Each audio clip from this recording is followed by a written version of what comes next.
Hello, Internet, and welcome once again to the Always Online podcast, brought to you by MMOBomb.com, your home for all things multiplayer related.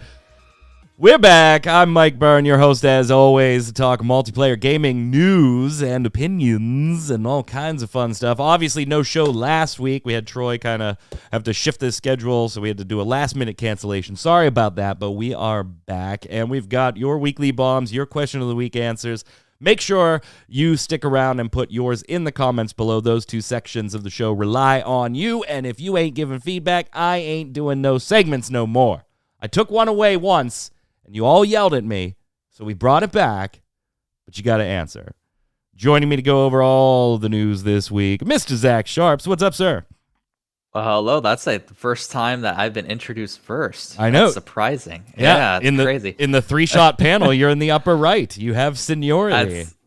That's crazy. Well, hello. We have news and opinions for you all. Yeah. It's pretty shocking here. This will be the last time you see the background you currently see because I'm moving tomorrow. So that's exciting, although very tiring. But yeah, I'm doing well and looking forward to discuss all these news topics today. You are a first-time homeowner. Congrats. Yep, thank you. Congrats. Can't wait to see the new digs and get the tour of everything. Yep. It'll be nice. Also on the line, Mr. Wilfredo Rivera. What's up, sir? Hey, it's gonna be a day. Oh man, yeah. With the things that we're about to talk about, yes, it's gonna be a day. It is going to be a day, as they say, and we get to the 3-panel shot with Zach for the first time ever, I believe, in the upper right. Whoa! It is the first time. It's weird, isn't it? It was always Jason or Q that would be up there. Yep.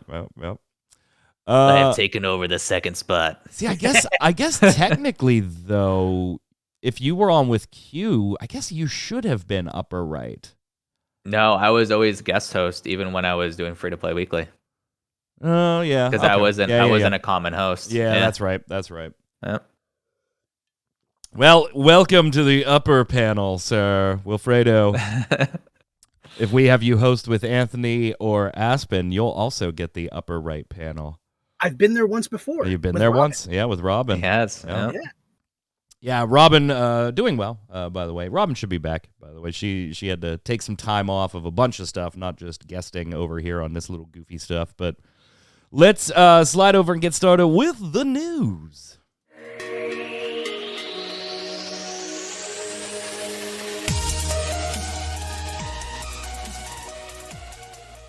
Well, we had the reveal, gents.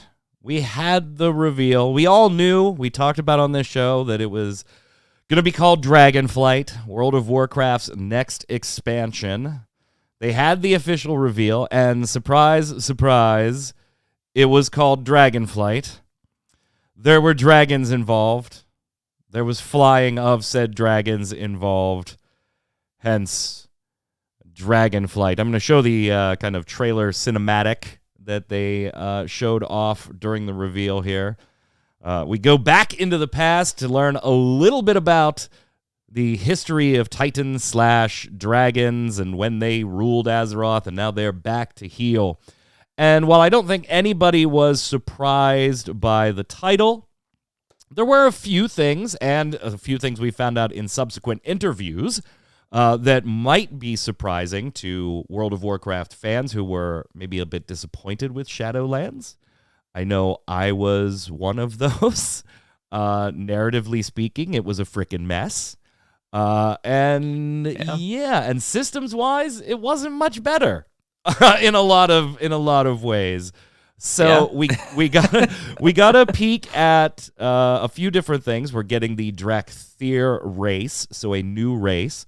It is also a unique job in the Evoker, which can both do kind of a ranged magic user or a healer build. You can only be an Evoker if you're a Drakthir. You can only be a Drakthir if you're an Evoker, much in the same way you have your like Monk and your Death Knight hero classes. Speaking of, it will be a hero class, kicking itself off at level 58, and then you will work towards the new level cap. Lots of customization in your horns and your ability to turn into a dragon. Speaking of, everybody will be getting dragon mounts, and not just mounts to collect, but new fully customizable mounts, and they have advertised like millions of different customizations. We're also getting, Zach, a bit of a different kind of flying mechanic that, I believe I have seen this somewhere before. I'm not sure where. A game called Guild Wars 2. Animation-wise, pretty much identical. I was actually kind of curious when people were bringing that up, because I at first didn't believe them that it was identical, and then I watched it side by side, and yeah, it's pretty close to identical. But Asmongold actually said something very smart in terms of Blizzard are at their best when they copy stuff and make it a bit better. And so if they're getting back to that, instead of trying to reinvent the wheel every expansion and try and do things differently, then it could be good news. Because that's a Blizzard staple. It's copying things that make it better. I mean, look at World of Warcraft in terms of what they did with taking EverQuest and making a more casual version of it, and revolutionizing the MMORPG genre as a result. So yeah, and we've often joked about that on this show, Wilfredo, that Blizzard has that MO of, duplication with improvements. I think you could argue that they haven't really been innovative on the MMORPG front since maybe, Burning Crusade Lich King era. From there on out, they just kind of stuck to what worked and grabbed the features from other MMOs or even other games that weren't MMOs that could work in an MMO that people liked, and they would tweak them. I mean, Hearthstone is essentially that, right? I mean, that game is pretty much a simplification, a casualization of something more in-depth like a Magic the Gathering or things like that. When you saw this, as somebody who has dabbled in World of Warcraft, Wilfredo, but isn't like their core hardcore player, does this seeming return to, I don't want to say normal, but I mean, Shadowlands was kind of out there. You're just like, let's create this new thing out there. It's very, ethereal. And no, let's get back to our grassroots, our fantasy-based, our high fantasy, our dragons. Let's get back to the stuff that we've always done well, that maybe and Ian Hazacostas has said it, maybe we've gotten away from since, Battle for Azeroth, and maybe even arguably Warlords of Draenor before it. Do you think they're headed in the right direction, or are we just hearing a lot of PR speak? The typical, we've heard the players, you're unhappy with this. We've heard the players, you're unhappy with this. We're going to be changing this. Or has the last 2 years kind of been a slap directly in the face where they go, we are way off the mark, and we need to go back to what we do best? I genuinely believe it's a bit 50-50. I think there's a lot of hyperbole in watching that presentation. Like, yes, they want to get back to grassroots. They want to get back to what made them famous, made them popular. I get that. But it's very unlikely that they're going to get back to those roots by just going back to the stuff that brought them to the party in the first place. Innovation is always going to be needed. And when I watched this, mind you, I watched the entire stream. And the first two things I said was, one, if there's one thing Blizzard Activision does well, is they make a great trailer. Oh, yeah. They make an amazing trailer. And for somebody who doesn't like WoW, this made me go, I kind of want to play it. But at the same time, this didn't impress me. So I think that while they have it in their head, yeah, we're going to get back to what brought us to the game in the first place. I think they're still going to keep up with the things that a lot of people don't like because they've already invested time in it, which means there are going to be a lot of things that are probably going to sit on the back burner that people are really clamoring for. And they're going to say, well, let us improve this first. And then we can start putting all the focus into the old stuff that needs improvement. Let's get the new stuff working first. Now, I will give credit to them. They did mention they're going to do some updates to the UI. Super overdue. But I think it's a bit 50-50. They're going to do some things right and some things absolutely horrible. Zach, do you think, though, it was more of a targeting of the core player base? in what they've said so far, like different things. We're getting a talent revamp, right? For all classes, so that you do get stupid hair. Hi, Troy in chat. Oh, Troy's gonna have some opinions on the next topic, that's for sure. They did talk about revamping the entire talent tree, and they said that, or Ian Hazacostas said, hey, in watching a new generation of players play in Classic, in World of Warcraft Classic and Burning Crusade Classic, and now we're headed into Wrath of the Lich King Classic. That is a thing. It is a coming this year. They said, you know what? We kind of forgot like how fun and customizable, getting a point on those levels and spending it in a talent tree and picking certain things. We forgot how much better that was and more interactive, and we got away from that. Now we're going to go back to that. We're not going to carry a borrowed power item into the Dragonflight expansion, right? I mean, we had the necklace, the Heart of Azeroth necklace, but it was only for that expansion, right? We had the covenants and those abilities in Shadowlands, but that was only for that expansion. They have been doing these borrowed power items that sink a lot of development, a lot of time into them to really just die at the end of an expansion and not carry over, which kind of feels like you go into each expansion a little bit weaker than when you actually finished the expansion prior. No mission tables being talked about they are hitting like these key items that maybe they're not going to get Wilfredo. People that have dabbled in it before aren't really a fan, but I'm not necessarily convinced that's who they're going after. Zach, I think they're going after me and you, the people that have played for a while, that do want the game to be what it once was at a particular time, that would enjoy it if it were more like it, quote unquote, used to be in a more modern setting. People that were burned by the last 2 or 3 expansions and had subbed for years prior. Are they saying the right things for those people? I think they are. I mean, for me, I am a bit less trusting, right? So for me, I see all this and I'm like, okay, this is the first step forward. Can they do a successful second step? So what's the next expansion after Dragonflight look like? If they keep up this, then I might come back to the game after Dragonflight with their next expansion, but I don't trust them just with this one expansion because the borrowed power thing was extremely damaging to the game. It's player based, the longevity of the game.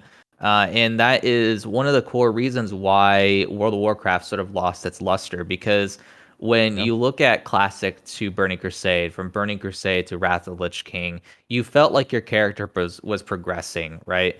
It wasn't like with the last few expansions where you would get a super item and then that super item would be diminished and basically go away the next expansion, and so you'd be working back up, almost kind of feeling as though you're playing a new character just because of how the game became structured around the expansions instead of the whole entire journey and whole entire experience.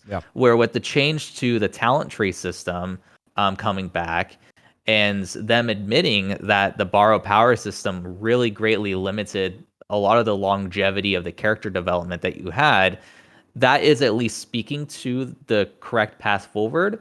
But can they execute on it for 2 expansions straight? Like, is this going to be a 1 expansion thing and they're like, well, we're seeing now everyone's just going into 1 or 2 different types of talent setup, so we're just going to get rid of it again and prune it and get rid of it?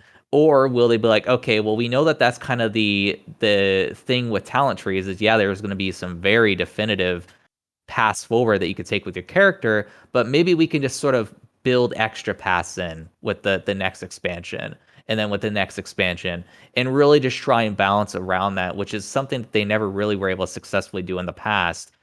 Can they do it this time? So there's a lot of questions for an established player like myself who isn't as trusting, but I think the folks who are more open-minded and are really, really still in love with World of Warcraft, but just didn't like where the game has been going over the course of the past few expansions, are going to look at this and be like, okay, I can see myself coming back to this game. I could see myself checking it out. And I think that in terms of sales, you're going to see that, at least initially, that it's going to rise up to about around where Shadowlands did, which will be great and everything. But just like we saw with Shadowlands, if there's not longevity there, it's going to fall off a cliff very quickly. Yeah, and Wilfredo, Zach said something that I think is extremely important in this discussion, and that is trust, right? And Tori says, Zach and trust doesn't seem to fit together. He's the most cynical person on my Twitter timeline. But joking aside about Zach and his Twitter timeline, I do think it is a absolutely fair statement to say trust with the World of Warcraft team and Blizzard as a whole is at an all-time low. It is absolutely at an all-time low. And it's very easy to come out in interviews and say, we've heard you. We've heard you. We've heard you. We're changing this. We're changing this. We're changing this. But the proof is going to be in the pudding, as they say. In the pudding. No, this is one of those things that even I have a hard time hearing. When I hear any company, even Bethesda, when they say, we hear you, do you? And there's also the flip side of that. Change doesn't happen overnight. It's going to take some time, and there's got to be a whole lot of practice and repetition to change bad habits. I understand that completely. But we're talking about Blizzard Activision here. This is a group of people who said, hey, we hear you. You guys want something different. You want something new. By the way, here's Call of Duty done all over again. Here's, Diablo 2, which, mind you, when Diablo 2 Resurrected came out, I was psyched for. And then as I started to play it, I was like, all right, this is taking me back. And now I don't touch the game because there's certain things that they say that they're listening to and they don't. So trust is a big issue. And honestly, I don't trust them not to fix this. Some big things, though. Professions revamp. I know people have wanted that forever. Like, you look at Final Fantasy XIV, their crafting and gathering, whether you like doing crafting or gathering or not aside, it is a bit immersive. It is skill-based. For some of those higher-end recipes, you need to know your rotations. You need to know how to use your different potions, your different buffs, all that type of stuff to create some of the higher-tier recipes. New World, say what you will about the entire game itself. Excellent crafting system. It has a very, very neat crafting system. World of Warcraft has, ever since, again, Burning Crusade, Wrath of the Lich King, it has just been very, gather your recipes, click. Do you have the recipe for that, Zach? Cool. Here's the mats. Do you have all the mats? Cool. Click here. And that's it. And people have wanted more. We have seen that in MMORPGs over the last 10 years that put an emphasis on that aspect of gameplay for people who like that. Do you remember back in Burning Crusade, Wrath of the Lich King, Zach, where you had to seek out a particular crafter? I do. I remember. Oh, you have that recipe. Because there were things that just not everybody had. You got that drop recipe in Karazhan. Cool. I'll give you the mats. You had to seek that out. And now their new profession system is a more along those lines where, hey, somebody's going to be a master blacksmith and you might want to seek them out. Or you might want to be a master tailor, and go do that type of stuff as well. Again, the UI change, this, dragon riding, the new talent system. They're going back to reputation. It's going to work slightly different than reputation in the past, but it's not going to be anything like Shadowlands where you're gaining forced gated time reputation with one particular faction, and that's it, and you can only get 2 to 3 levels in each week, and that's it. You can gain reputation with all the different factions at the same time. Whether or not it's going to be through daily quest, stuff like that, might not be things you like, but they are broad-scale things that the longtime fan base has liked, and so let's get back to it. I gotta say, I was hopeful when I watched this, and I have been hopeful looking at the trailers. Does that mean that, Zach, I'm fully drinking the Kool-Aid? No. It's just been too many years of, hey, this expansion looks cool. Oh my God, shoot me in the face. This is dumb. It's just been too many of those over and over and over again for me to go blindly into this. Also, by the way, I would just like to say, we still have a big-ass sword in the planet that even the No, we don't. Yeah, that even the World of Warcraft Twitter account tweeted out what sword yesterday. Yep. So I mean, apparently we're not picking up on that trend. yeah, to touch on professions though, because I just have to touch on it. So like what they're doing with professions is basically the looking for group version of work orders. Yeah. Which is Yeah. not good in my opinion. I actually don't really like a lot about what they're doing. Like I'm glad that they're touching on professions, but I think what they're doing professions kind of doesn't speak to the issues with professions and MMOs. And I think it really speaks to a weak spot that a lot of MMO developers have where they develop professions for the sake of having so-called added depth to the game, where in actuality, when you hit end game and you do the first raid, it's made irrelevant completely. Most of it, at least. And so my issue with professions isn't the depth of the professions; it's the actual reason to do them. And it's the same thing in a lot of other games. It's not just World of Warcraft. It's also Lost Ark as well, where when you get to the end game, it's like, oh, okay, these professions aren't really needed because I could literally buy the same item on the market for roughly the same price and not spend hours of my time making it myself. And it's kind of the same thing with WoW, but with WoW, it's worse because when you get to end game, it's like, okay, well, I could buy this gear, but if I just run one raid, I don't need it anymore. So why would I spend all these resources on it and all this time? So if they change that, and if they're gonna have to get into a lot more depth with that, then that's cool. And I hope that they do. I hope they make crafting very relevant throughout the entire expansion and actually do the things that need to happen to make it that way.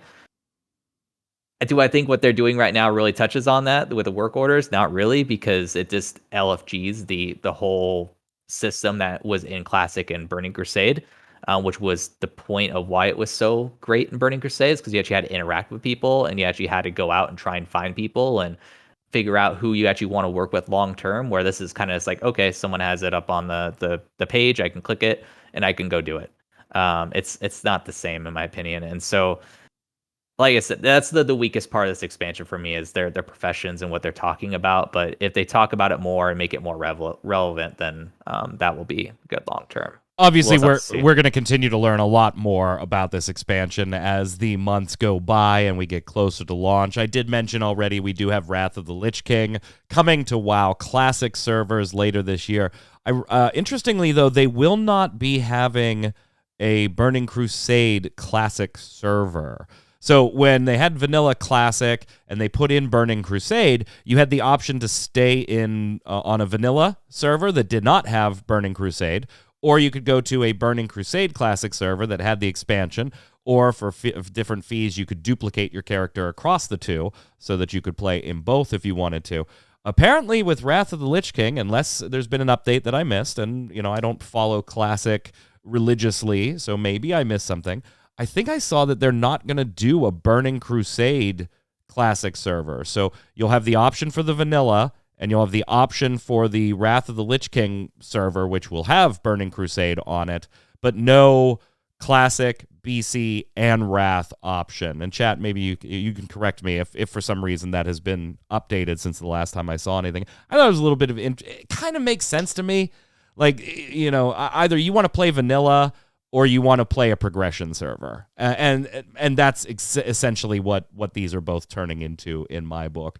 I still can't sub up. Not ready to forgive and forget Blizzard and Activision and all that fun stuff yet. By the way, the board did approve the Microsoft buyout by over 98% of shares voting in favor of the Microsoft buyout. Wilfredo, that does not mean that this is a done deal, though. It just means that the board is perfectly willing to accept $95 per share to go ahead and buy the company. Wall Street having a little bit of a different reaction. If you look at the stock price, it's trending around $75 right now, which means if you bought it right now and the sale goes through tomorrow, you would immediately make $20 per share without even really having to think about it. And what that kind of indicates, according to some Bloomberg reports and some other reports, and just basic logic, you don't need a stock market analyst to tell you that if something is selling for 75 and somebody is going to buy it for 95, that maybe that's an indicator that there isn't a lot of faith that the deal actually will go through. And some of the main concerns, according to some analysts on Wall Street and Bloomberg, happen to be the FTC in the United States and who is in charge of the FTC and the attitude that they have had towards other high-powered tech mergers like this, stopping some, was it NVIDIA or AMD, Athlon? I think it was AMD, or I think it was NVIDIA, stopping a number of these different mergers. And maybe Wall Street is being a little bit bullish on whether this can pass an FTC inspection and approval. I mean, does this not surprise anybody? You're about to buy something at $20 more than what it's worth, and FTC jumps in and says, I don't think you guys can do that. This is not surprising at all. And mind you, I've kind of like strayed away from Xbox a little bit because they've been gobbling up developers and publishing companies back and forth. They've got Bethesda, and they bought Bethesda for what, $4 billion? They've already had their own studio. They just bought Ninja Theory. They bought so many studios within the past 4 years. I can see why someone would probably go, them buying Blizzard Activision could raise some red flags. And it's not surprising. It really isn't. This does not surprise me. Also, flip side of that, do you really trust Wall Street? Like, I wouldn't. As much money runs through Wall Street in general, I wouldn't trust half the things that they say at this point. It's literally a market for idiots at times. Yeah, so they bought Zenimax and it was for $7.5 billion. Right. We commonly refer to that as one Bethesda. So one Bethesda is $7.5 billion. So when somebody buys something for $15 billion, we say they bought it for two Bethesdas. So they bought them, and then Sony bought Bungie, and I mean Ubisoft has been sniffed around here for the last month or so by a number of different investors. So there's plenty of rumors going around that Ubi is up for sale, and that's not surprising. It seems like a good time for Ubi to get while the getting is good. I don't know. But you may not trust Wall Street, but the one thing you can count on in Wall Street is if there's a chance to make money, greedy people will try to make money. And it appears, Zach, right off on a surface level, if something is trending for $75 and in X months you're going to get $95 for it, even the dumbest Wall Street investor looks at that and says, all right, buy 5,000 shares. I'm going to make $20 a share X months from now. The fact that they aren't, I think, is actually a little bit concerning of a bigger problem where they think, you know what, there may be enough problems with this deal that what looks like a guaranteed $20 per share, I don't know if it's guaranteed. And I don't think I'm ready to take the plunge. I disagree, because when has Wall Street ever not been manipulative? What I see from this is them capturing the gains from the initial pop, selling, and then waiting to buy it when it gets to down in the trenches, when they know for sure, or they have someone on the inside tell them for sure that the shares are going to be, popping because the FTC is going to let this go through. So you think they're doing their own kind of like mini pump and dump repeatedly? Yeah, of course. Buy in low before the announcement, cash out a little higher after the announcement, let the stock sink back, buy in low again the day before the sale goes through, and cash out at 95. Yeah, most definitely, because we also have to understand here, and Wall Street's very smart and savvy to this, midterms are coming up. So right now we have a more, at least U.S. terms, left-leaning president. And so as a result, with the progressives, especially like Elizabeth Warren, Bernie Sanders, so on and so forth, a lot of them are also catching on to this and got appropriately roasted on Twitter as well, because of the fact that they were publicly coming out against this merger and saying it wouldn't benefit the employees. Everyone, of course, roasted them for saying that because it would, of course, benefit the employees, and many of them have voiced that. At least it would be a net positive. It wouldn't necessarily be the best thing since sliced bread, but a net positive is a net positive, right? And so when it really boils down I don't mean to interrupt you, but on that topic, there was one piece of that I think they were absolutely correct on. I totally agree with you. They deserved roasting on that front. But I believe it was Elizabeth Warren, too, who specifically pointed out that this purchase basically allows Bobby Kotick to get away with everything that has happened under his watch with no accountability. That piece, he's going to anyway. Oh, he's going to anyway, but that saying it out loud was absolutely correct. Now, the rest of the rest of her stuff may have been a little it's kind of like saying like that fire hydrant's red. He's gonna get away scot-free regardless. Like it's going to happen. Like there's no path to Bobby Kotick in our current system where he doesn't get off with a golden parachute. Yeah, to the tune of about 22 million is what the vote will be on. Yep. Whether that golden parachute has diamonds on it or not doesn't really matter, because in the grand scheme of things, money is money, and the amount of money he's getting is going to be astronomical regardless.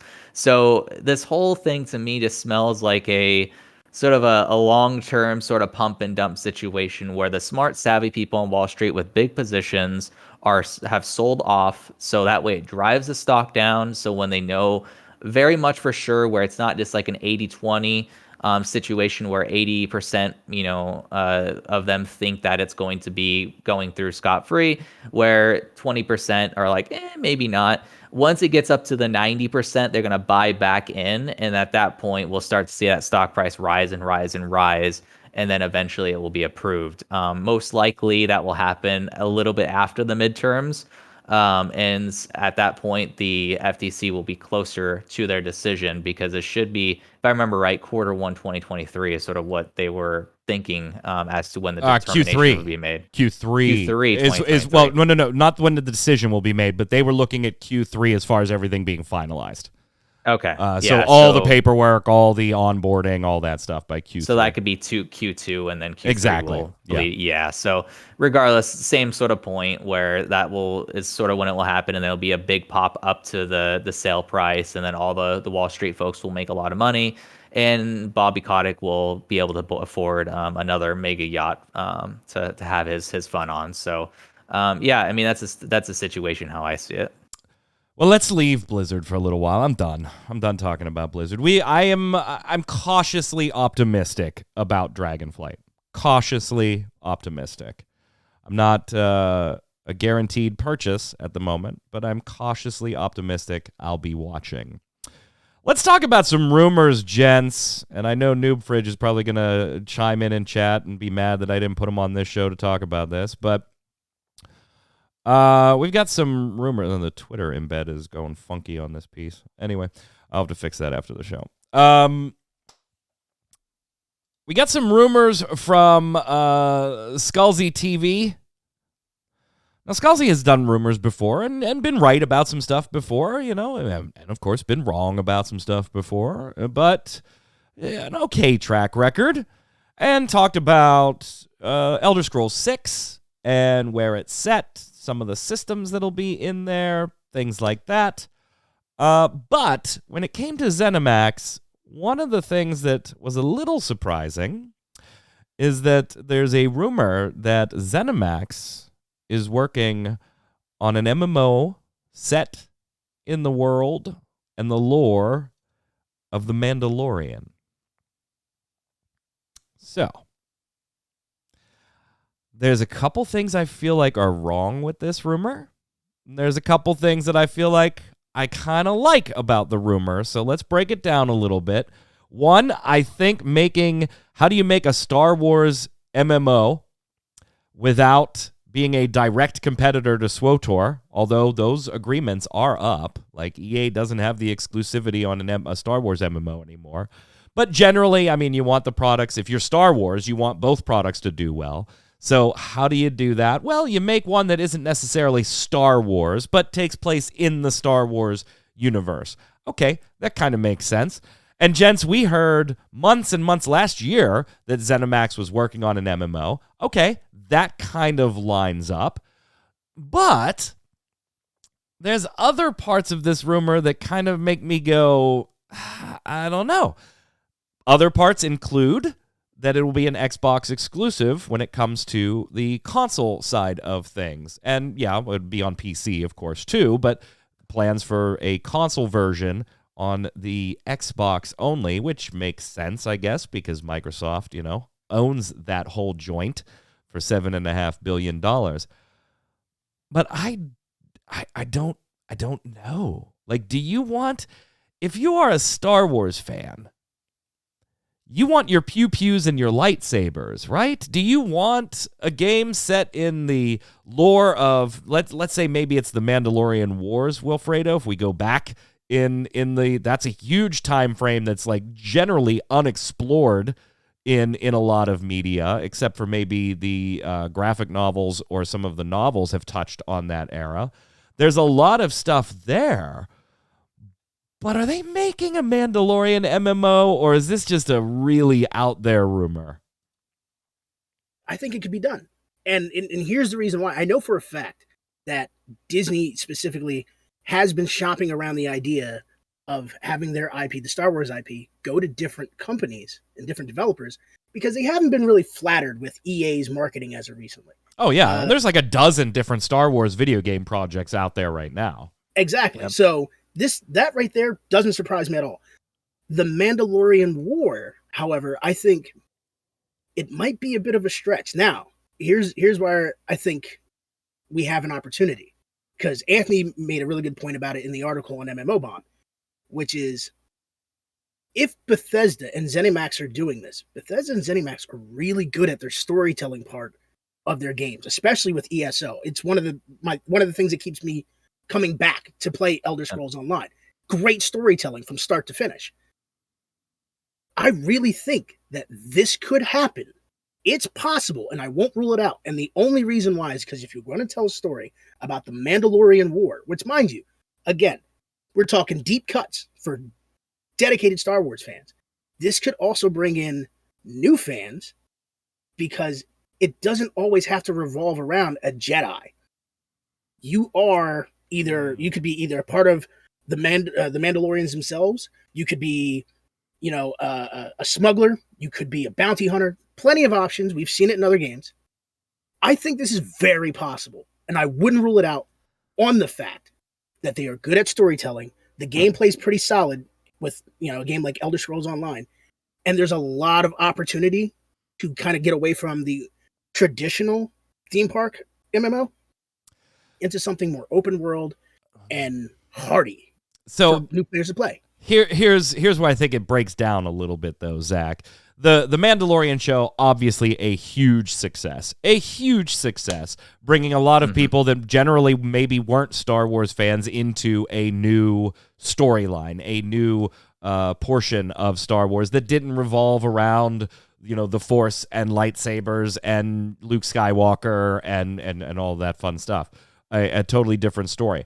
But if you look at the timing, like Zenimax, we know has been working on an MMO, but I believe the first time we saw it, it was referenced as a new IP. And that might have been like a year ago or a year and a half ago. And if you look at the timing of when The Mandalorian started filming, and I don't know if the timing necessarily works out without some really heavy forethought and some thinking behind it that this is going to be a smash success. Let's start working an MMO right now as of a year or 2 or 3 years ago, whenever Zenimax officially started it, whether we knew about it or not. The other thing that I think, and Troy's already brought this up, and is something I want to bring up, is where do you go with this? Is it a theme park MMO or is it a sandbox MMO? Because I do tend to agree with what Troy says in chat. If this is a theme park MMO, a la SWTOR, I don't know if you can have it without, lightsabers and Force users and Force lightning, and that's the stuff people look for. I think maybe, to Troy's point as well, you can do a little more on the sandboxy side, But then, Wilfredo, I think your point kind of takes a hit if they go the sandboxy side, because story tends to take a lesser role, a more of a backseat role, if it's even there at all, for some sandboxy style development. And I don't know if I necessarily believe this rumor. I would not be surprised, Zach, if at some point they put out a Mandalorian game that it maybe one time was thought to be going down the MMO path, but then changed to whatever, a single-player RPG or something like that. I wouldn't be surprised there, but, and I'm not saying I wouldn't like it. I would definitely be interested. But I think there's just so much about the rumor that just doesn't make sense, that doesn't line up time-wise for me. So I think that people are putting too much importance on it being dubbed as a Mandalorian MMO, right? I think this is a Star Wars MMO that will touch on some of the Mandalorian lore that was presented in the show. I don't think it at all has to do with just the Mandalorian in general. That's just the new hot thing that they can sort of say that it's influenced by to get more press on it and more people hyped for it. This for sure would have lightsabers in it. If they don't, it's going to tank immediately, because lightsabers are what people expect out of anything Star Wars. It's just how it is. Yeah, there's been some games that have deviated from that, but an MMO, you'd be hard pressed to deviate from that. And also, when it comes to how they would structure it, I think it'd very much be like the Elder Scrolls Online, hopefully just in an engine that's not basically terrible version. The Hero Engine's terrible anyways, but their own version of the Hero Engine.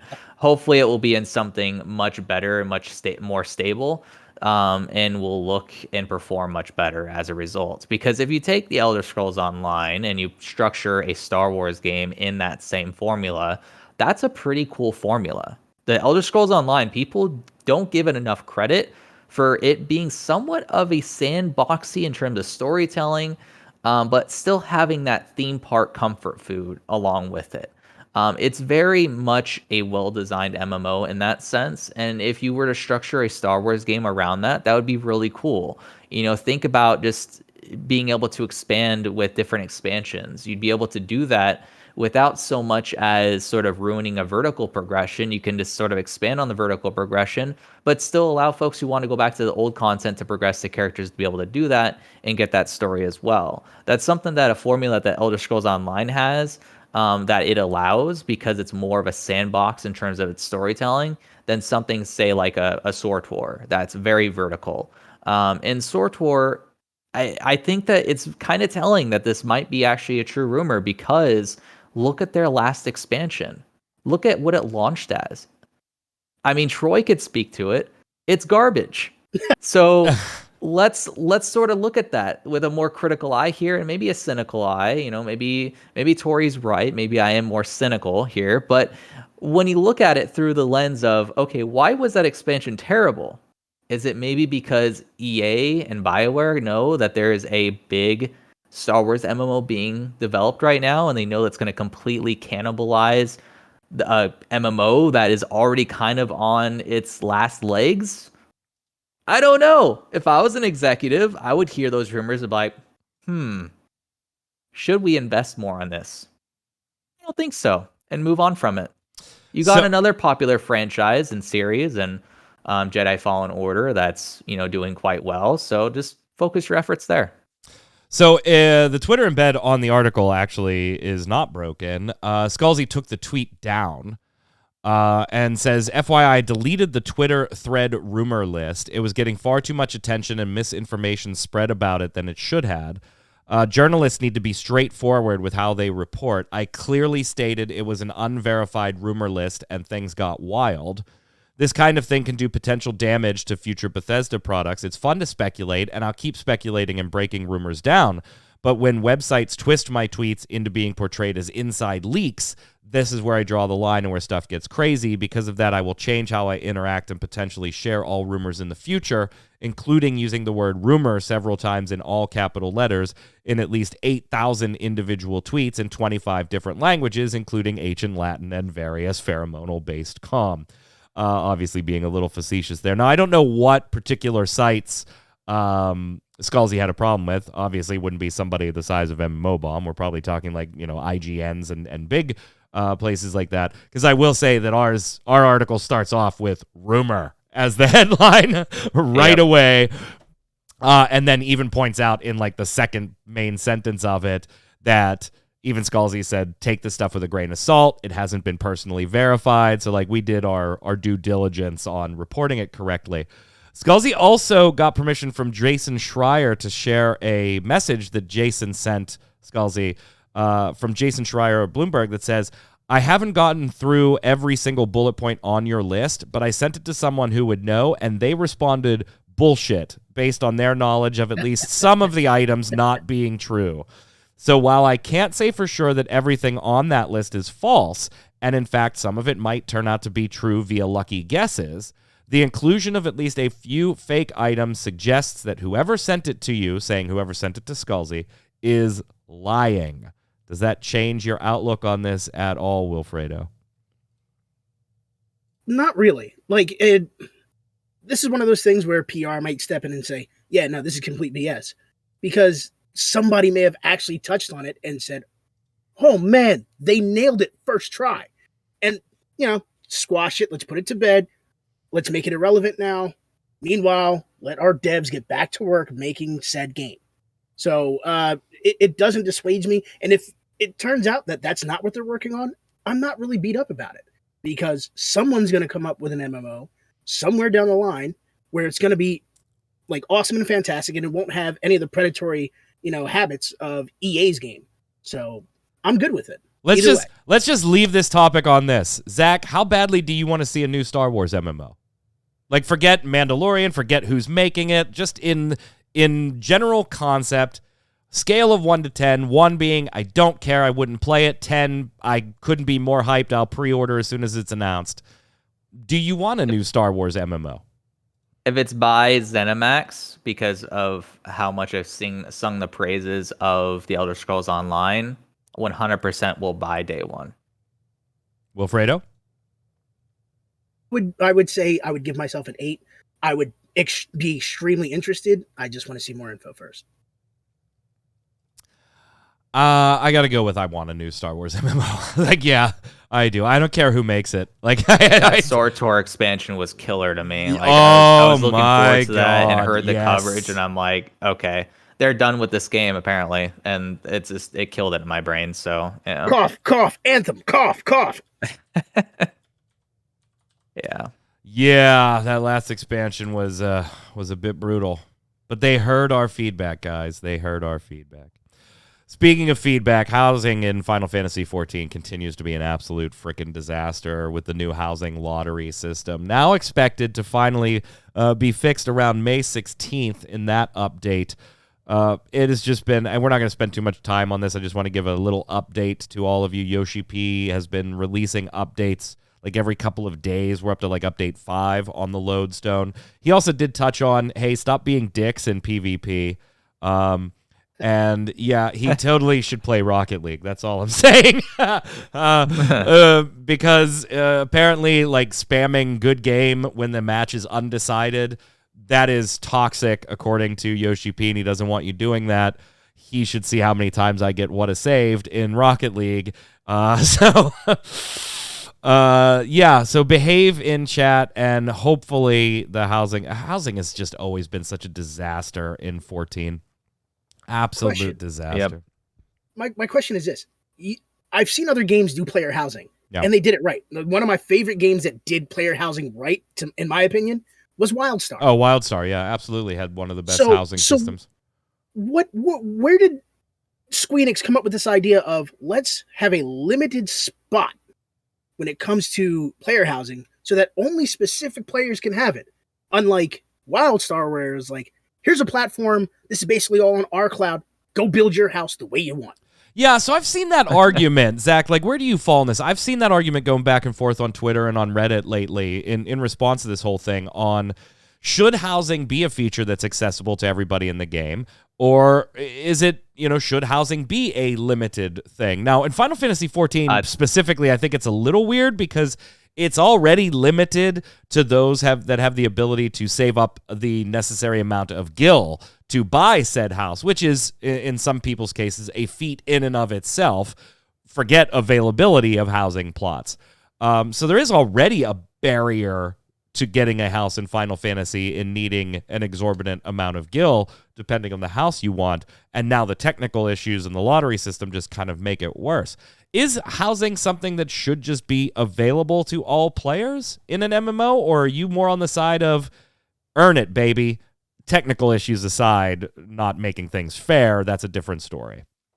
Oh, it easily should be. In a theme park MMO, for sure it should be available to everybody. If you're a sandbox MMO, it makes a bit more sense for it not to be. But it's not, the housing system in Final Fantasy XIV is not consistent with what their MMO is in any sort of way, shape, or form. It's like Yoshi P was playing a sandbox MMO. It's like, oh, this is how we should do it, instead of critically thinking about it, which is very bizarre for Yoshi P to do that.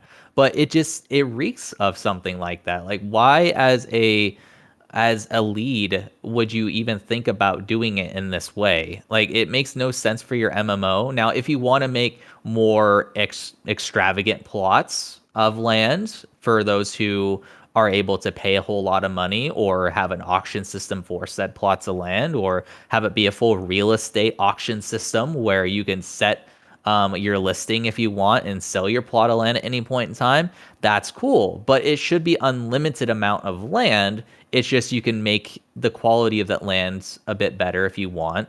That would be fine. But having it limited or behind a lottery system, it's really bizarre for the type of game that Final Fantasy XIV is. And I always thought about that. I mean, when I checked out the housing system when I was playing it, I was like, what in the world were they thinking?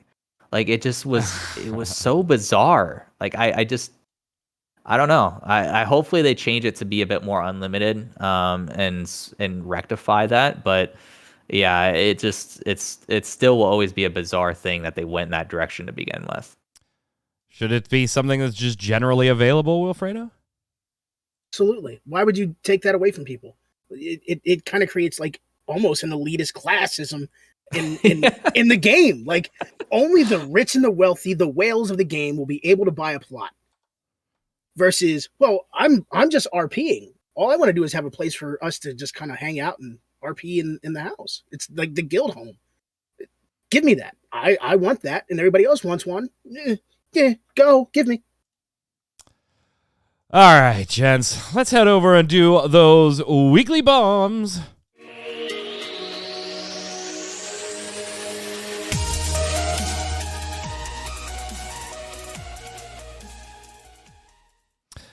I'm going to go first today.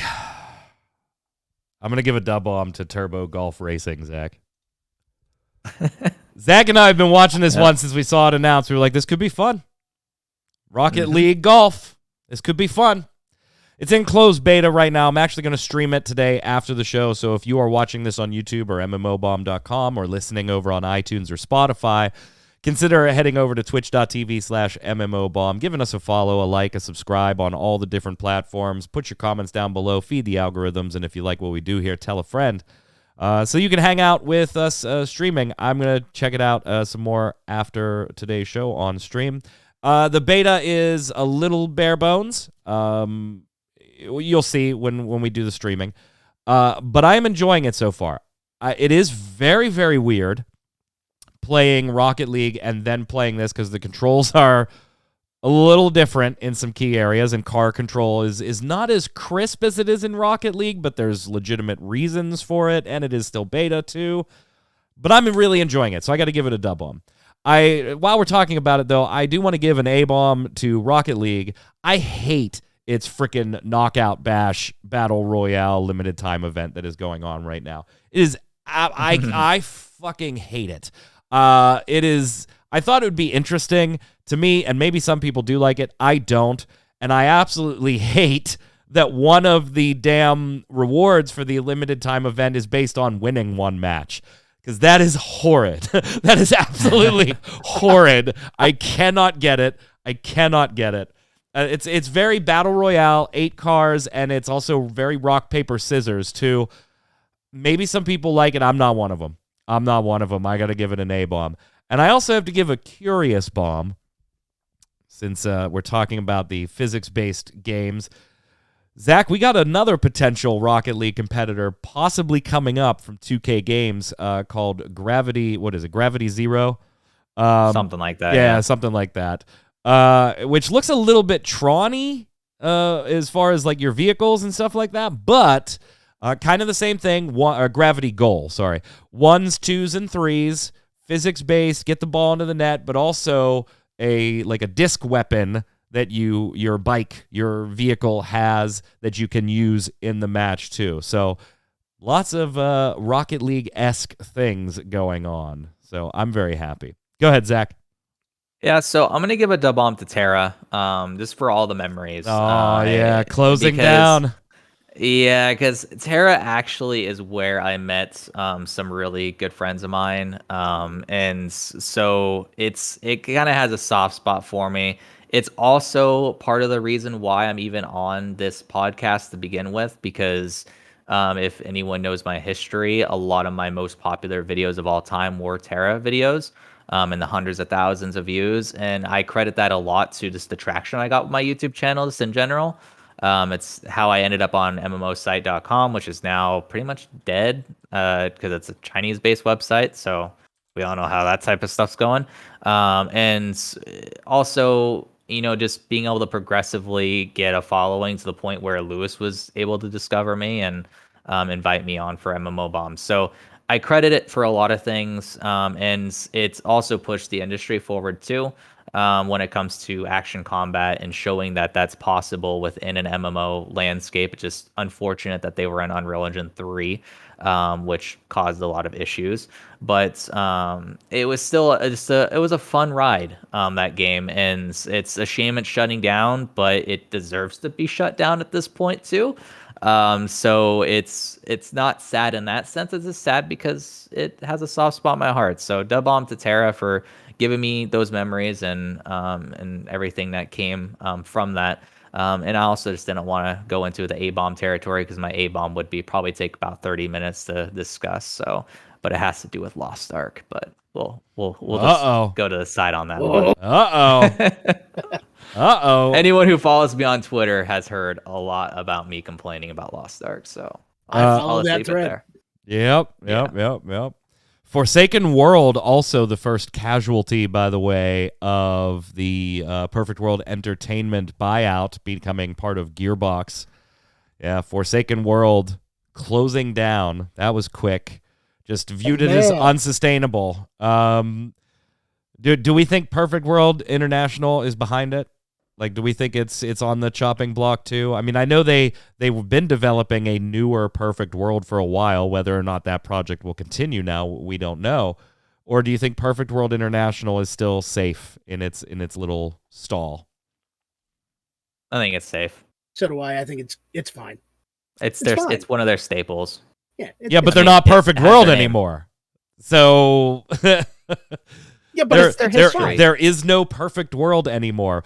So initially, that buyout, by the way, they were going to report to Gearbox. And then last week is when we found out, we're actually just going to be Gearbox now. Perfect World Entertainment, that name is going away. So PW, and yes, I did tweet this out and somebody put it in chat. We'll get to it in a second. Who would have guessed? Who would have guessed that Rift would have outlasted Terra? Yep. Don't get me started on that. Wilfredo, what do you got? What's your bomb? All right, so I'm bringing the negativity today. I got two A bombs. The first one is pretty quick, which is A bomb to Rift for being the abysmal graveyard that it is and still being alive over Terra. But I can let that go. My big A bomb is A bomb to all the shipping issues that are going on. Right now, I should be operating with a new mic and a new mixer, and I got an email saying, yeah, your stuff's not coming. Not for another month and a half. Oof. Yikes. So, yeah. A little peeved about that. I'm sorry, sir. Yeah. I'm sorry, It's sir. a really great mixer, too. From the viewers in Twitch, Terra Nova saying A-bomb to Terra shutting down. Who would have thought it would go before Rift? I sure didn't. Ninja Panda's Da-Bomb for my birthday on Tuesday, turning 31. Also, A-Bomb for turning 31. Just means I'm now older. You leveled up. Well, happy birthday. Happy Indeed, birthday, you did Ninja. level up. Old Glory says, A-Bomb to Gearbox Publishing, doing spring cleaning really fast after acquiring PWE. Just kidding. It's Da-Bomb, and it's pretty funny. RIP Forsaken World. Tori saying, I want them to close PWI so I can stop wanting to go back to it for every week, but remembering that it's just bad. It's just I think that's probably why it will survive. There's probably at least a small amount of people spending enough money for them to justify it staying alive. Small amount of money? You sure about a small amount of people spending enough money is what I meant. Yeah. Okay. Probably a large amount of money. This bomb from YouTube this comment from YouTube is for Anthony. I don't know if he's watching or if he's maybe watching the recording afterwards. He could not remember the name of a very early MMORPG that got him, or game that got him into things. And it's me, James E. Long time no see, James. How are you? Says Windslayer is the game he couldn't remember. So we'll have to see if that's right. Go ahead, Zach. Take the next one. I'm gonna butcher this name, Joao or something like Joao. Okay. Not much time lately to watch through the entire podcast, but I'll leave here my welcome to our new hosts. Cheers. Yes. Thank you, Joao. Yeah, long-time commenter. Hey, and by the way, I did comment on YouTube to you. If you don't have time to sit through the entire podcast, we're on iTunes and Spotify. Take us in your ear holes wherever you go. Go ahead, Wilfredo. The Pie Maker says, Da-Bomb to Anthony, loving his chill vibes. Yeah, Anthony did a great job last show, and Aspen, a fantastic job the show before that. You will see them. I'm sure they will just get better and better. I mean, remember Wilfredo's first show? Jesus. Ugh. It was a nightmare. It's like walking on thumbtacks and glass barefoot. Yeah, it's if you don't do it, like it's an experience the first couple of times. They were both fantastic. They will just continue to get better. We're very lucky to have them. Question of the week last week, we want to know how you felt about boosting in MMORPGs. Old Glory says, answer, I have mixed feelings. If a game has boosts like Lost Ark equals complete story, get level 50, and get free boosts for alts, and get boosts when the new class gets released, in a way, you've already earned it, and you already know how game mechanics work and can access to such boosts are for everyone. On the other side, if you sell them on a market and you can buy it on a new account right away, for me at least, it feels stupid. That means the game is heavily based on endgame, which is not bad on its own. You openly say, we did a bad job on the leveling part, which such boost increases chances that you can get people who don't get game mechanics, etc., on endgame part as members of your party. In a few words, boosting is okay as long as it's not sold in the market right away and won't ruin the experience for any other player. Zach, what do you got? I'll just say to Old Glory, I think Lost Ark's a good example of boosting done right. So, definitely. Yamikami says, I don't mind it if people boost their characters because they want to skip the boring part.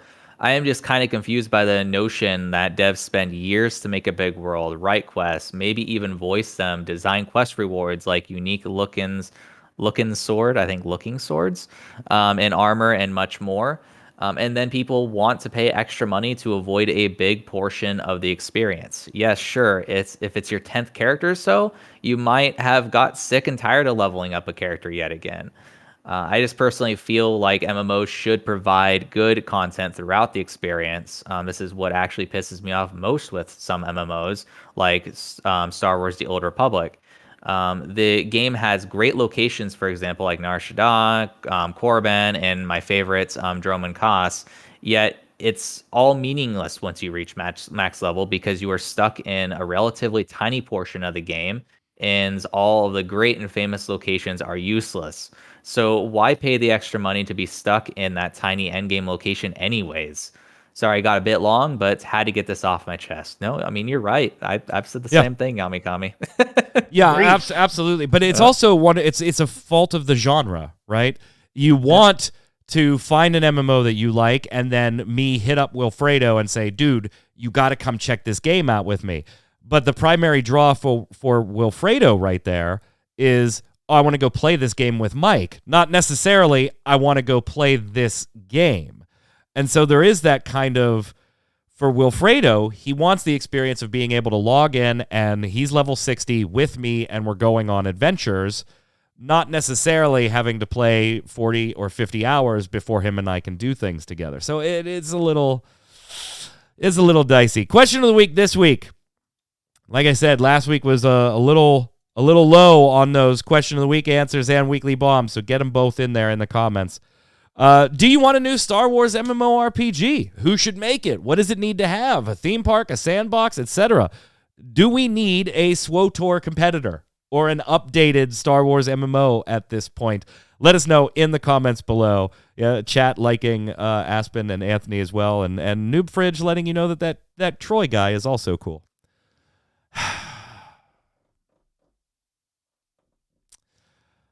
Leave your weekly bombs in the comments below.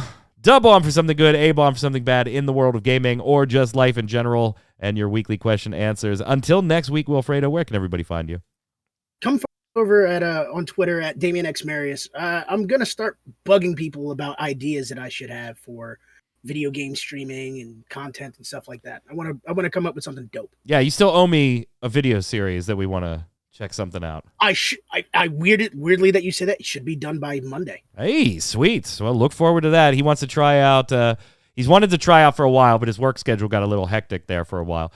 Wants to try out a different a video series, something that we don't normally do. So you might see something new on the horizon from Wilfredo over on MMO Bomb and on YouTube. Check it out. Oh, ho, ho, ho. Yeah. I don't know if it'll be any good. Like, he gave me the basic concept like 8 months ago, and I approved it.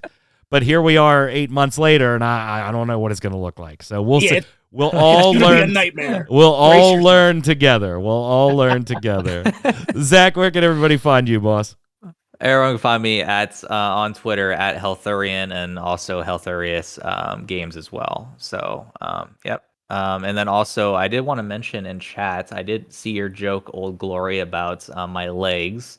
So, and I did laugh if you saw me smile a little bit because I saw that comment. But yeah, so glad the meme keeps living. The meme is still alive. I'm Mike Byrne. You can follow me personally right there at magicman1. But more importantly, follow at MMO Bomb so that you'll get tweets every time we go live, post a new video, new article, interview, and so much more. Stay safe. We'll see you on the servers.